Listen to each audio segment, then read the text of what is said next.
जिंदाबाद, बहुजन समाज पार्टी जिंदाबाद, बहुजन समाज पार्टी जिंदाबाद,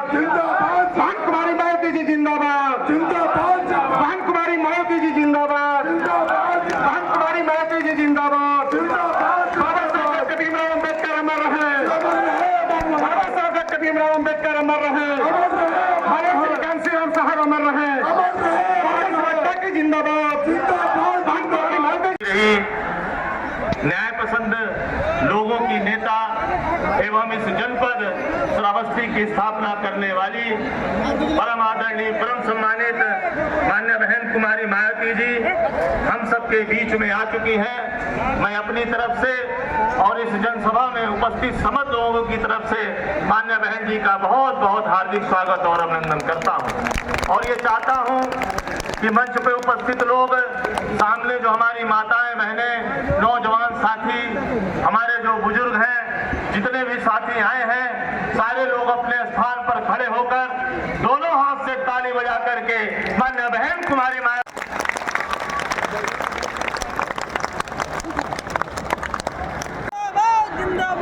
बहन जी द्वारा आशीर्वाद प्राप्त उपचुनाव गैसड़ी में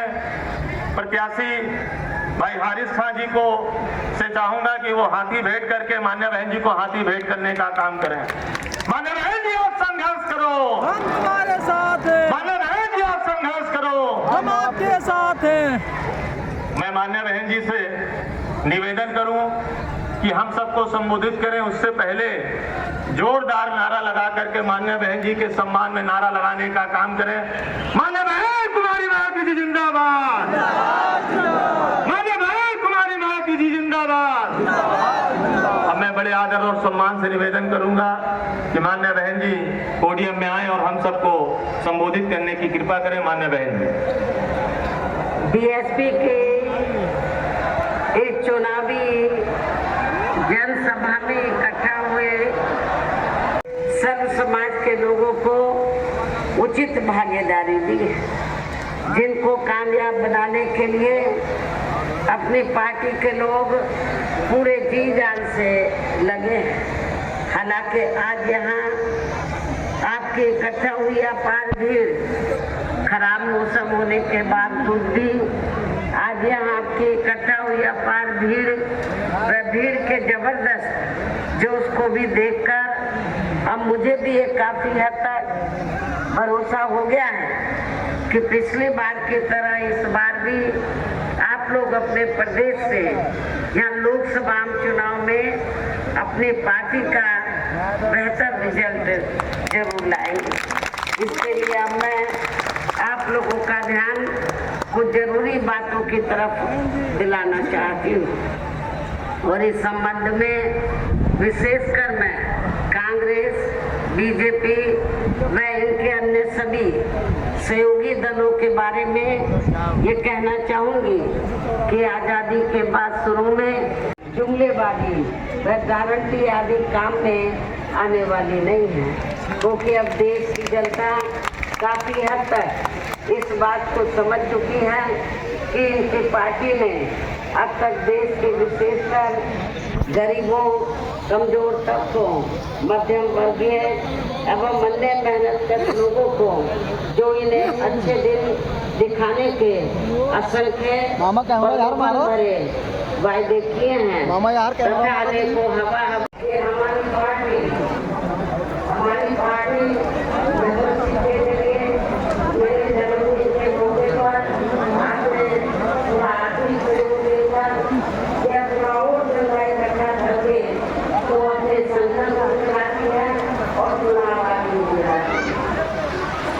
दूसरी पार्टियों की तरह बड़े बड़े पूंजीपतियों व धनराशियों से पैसा इसके साथ ही अब ऐसा लगता है कि कांग्रेस पार्टी की तरह ही बीजेपी ने भी केंद्र की तमाम सरकारी ज्ञान निवेशों का ज्यादातर राजनीतिक कर दिया है। इसके अलावा देश के किसान वर्ग वर्तमान बीजेपी की सरकार में शुरू से ही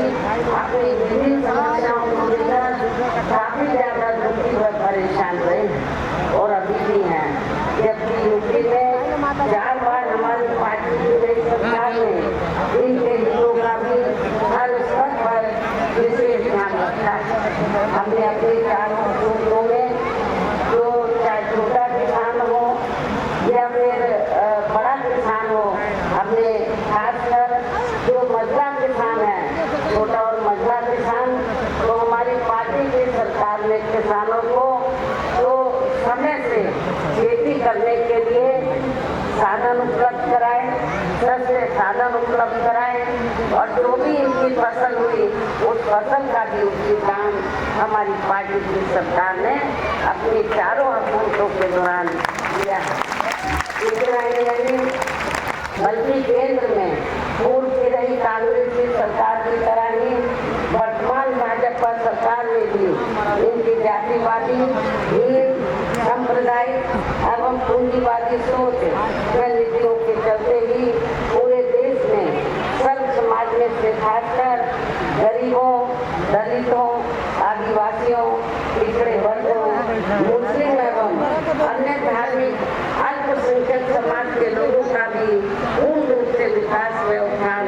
आगे नहीं हो सका है। और इस संदर्भ में वैसे आप लोगों को ये मालूम है कि पूरे देश में यहाँ दलितों, आदिवासियों एवं अन्य पिछड़े वर्गों का सरकारी नौकरियों में बच्चों से अधूरा पड़ा आरक्षण का कोटा भी अभी तक पूरा नहीं भरा गया है। विशेषकर एससी व एसटी वर्गों के सरकारी कर्मचारियों का पदोन्नति में आरक्षण की अब काफी हद तक प्रभावी बना दिया गया। और जब समाजवादी पार्टी की यहाँ सरकार की यूपी में, तो समाजवादी पार्टी की सरकार ने तो इसको यूपी स्टेट में बिल्कुल ही खत्म कर दिया था। साथ ही केंद्र व राज्यों में भी विरोधी पार्टियों की रही सरकारों में इन सभी वर्गों को प्राइवेट सेक्टर में आरक्षण दिए जाने की व्यवस्था किए बिना ही इनकी सरकारों के